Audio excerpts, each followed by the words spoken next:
Hey everybody, it's Muscle Car Campy, and guess what? We're in E-body heaven today. We've found a pair of fraternal twins. They're not identical, but they're a couple of rally red Cudas. We got a 70 Hemi Cuda. Right next to the Hemi car is an almost identical 446 barrel car, also a 4-speed car. Same color, same elastomeric bumpers. There's a lot of cool stuff going on with both of these cars. We're going to show you the differences. But before we do, don't forget, hit that subscribe button so you get notified every time a new video goes live. There's a fascinating story behind this Hemi Cuda. It was originally ordered in October of '69. Didn't sell until July of 1970. The dealer who ordered the car, Fair Chrysler Plymouth in Sacramento, California, just absolutely loaded this car up with options. Power disc brakes, AM 8-track, rear speaker, rear defogger. I mean, there's precious little he didn't order. Ironically enough, there's no power steering. That's the one thing he didn't get. But the car is just fantastic. I love the elastomeric bumpers. I love the vinyl top. This car has a console. It's got all kinds of goodies. Now, the original owner was named Earl Hiscox. He got the car. It was repossessed from him. Subsequent owners had it, drag raced it, and fast forward a couple of decades, new millennium. Now the car is owned by Earl Smith, who actually grew up in the area where this car was from. Even though he doesn't live there now, everything's come full circle on this car. Earl's car had an interesting life.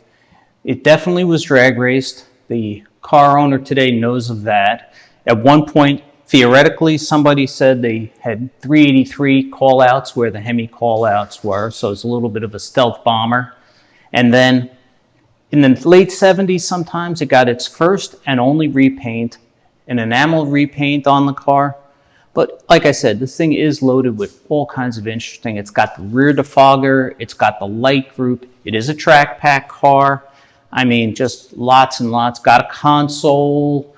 It's got 6-way adjustable seat, all manual back then for the Cuda. I mean, just a fascinating piece of Mopar history. Of the twins, this is the older one. It was actually built in August of '69. So it's a little bit older, optioned a little differently. It's not a track pack car. It has 355 gears. It is one of 919 446 barrel 4-speed cars built that year.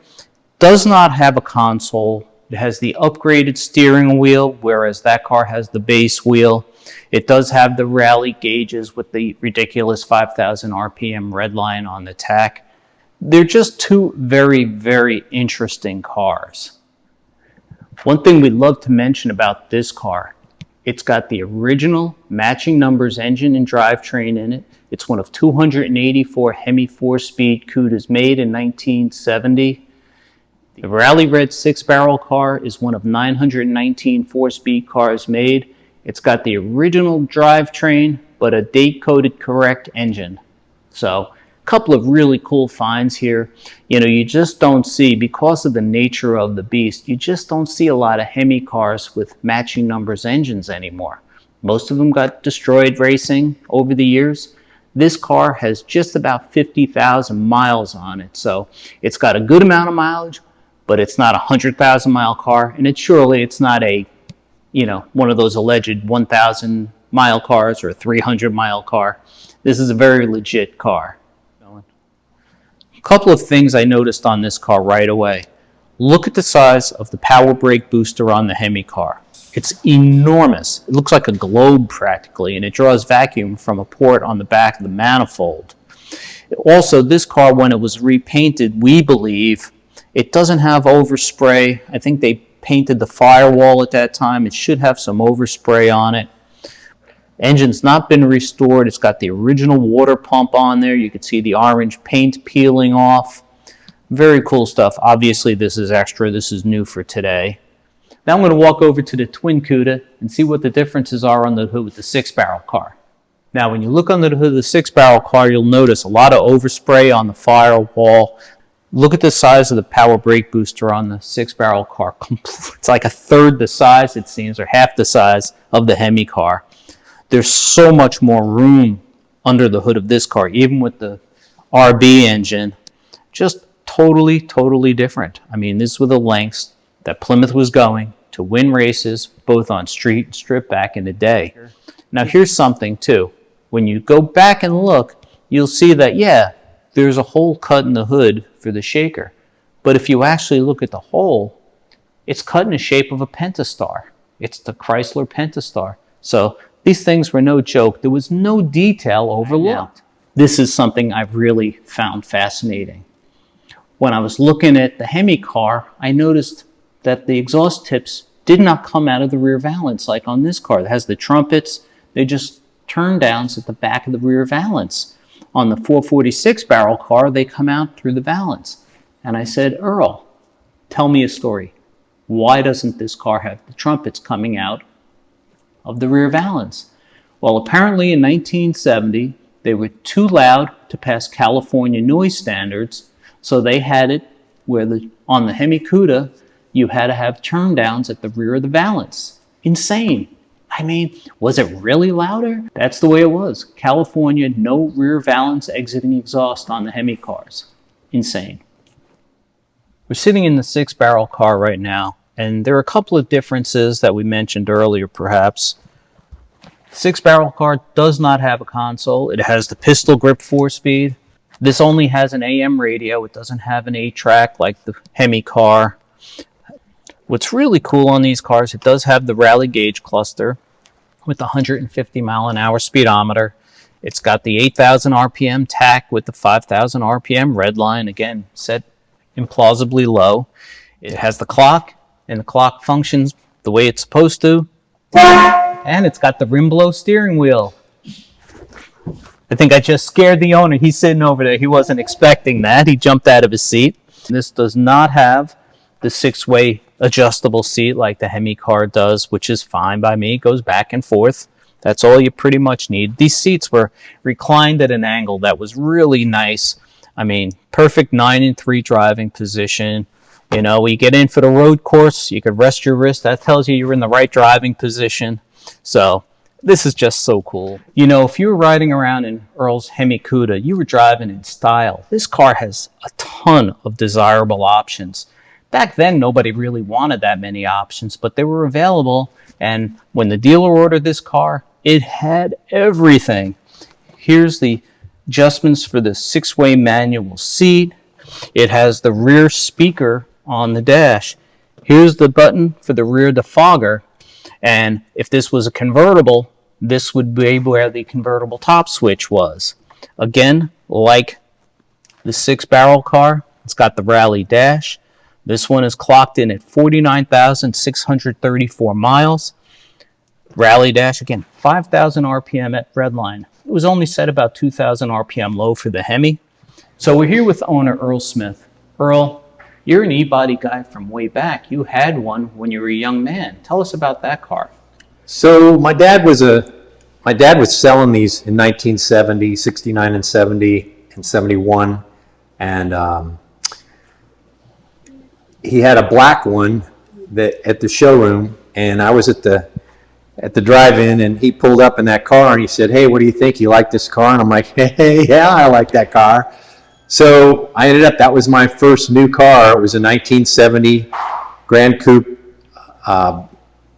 black, double black Barracuda 318 car with a 3 on the tree automatic. But that was my first one, and that was the hook. And our family's always had Mopars, and so that was kind of the big hook for me to start collecting e-bodies when I retired. And so that's what we've been doing, and is putting together a small collection of some nice iron. Now, So you got hooked at an early age on a Grand Coupe, and I would imagine black on black, that was kind of an unusual color combination back then as well. Yeah, it was. They didn't make very many black cars in 70 in the Cudas, and it was an unusual color, and that's probably why I got the car, because they couldn't sell it to anybody else. And the other problem was it's really hot where I grew up in Northern California, and there was no air conditioning in the car. So that car was probably the reason that I got it, is because nobody else wanted it. And of course, this car, the 70 Hemi Cuda, really is part of your life because it comes from the same basic area where you grew up. And, you know, having a car with this many options, an original engine car, you know a lot of the history of the car. How does that make you feel? Well, there's a huge connection, because I have paperwork. I grew up in this little town called Willows, California, and there's only 4,500 people there. And I have paperwork on this car getting a new heater core in Willows, California on Sycamore Street. And that's unbelievable, or Tehama Street. So this car has been where I grew up as a child. And then I graduated college at Chico State, which is about 35 miles away. And this car spent 10 years in Chico. And I've got a ton of paperwork and receipts from Chico, California also. So there's a huge connection, and the fact that this car landed in my lap in Sarasota, Florida is pretty phenomenal. So there's a deep connection here. I think I was meant to have this car. I couldn't agree more. Now tell us a little about the 6-barrel Cuda.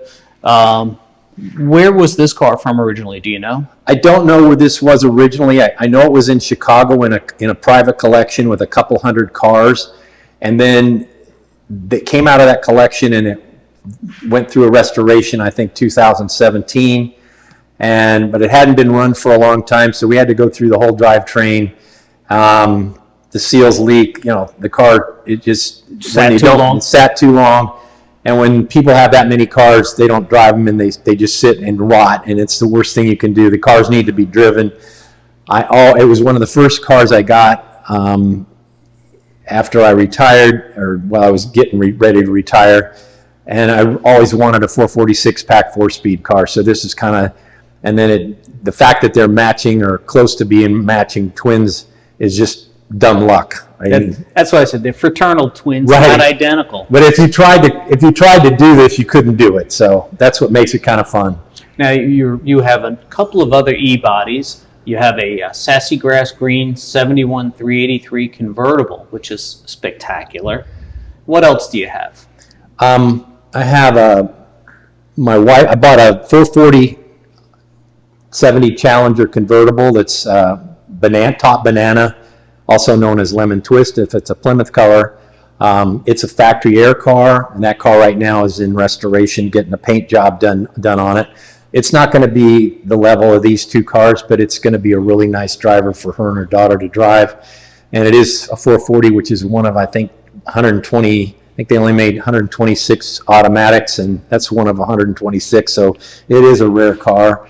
I also have a 1970 Hemi Challenger that's it's a Hemi orange car with a black butt stripe, and it's a 4-speed car. I think they only made 150 something of those. It's also in paint right now, getting restored. I've got a Plum Crazy or Inviolate AAR Cuda 4-speed, matching numbers, white interior. It's one of 2 rubber front bumper cars. It's highly optioned. It's got the rally dash. And then recently I bought a 71 Cuda 4-speed, real shaker, real billboard car that's been totally restored. And that one's not here. It's out west. I'm not bringing it down here until hurricane season's over. So I guess you could say you're all ed up with Cudas and Challenges, aren't you? Yeah. I kind of specialize in the E-bodies, so that's kind of what I like to collect, and kind of stay focused on the OE kind of stuff. So, do you ever think you might want to get just like a plain 318 car, put a Hemi crate engine in it or something, just so you could have something you could drive around and not have to worry so much about? I drive these cars, and I worry? Yeah, a little bit. I don't take them on long trips, but they need to be driven. And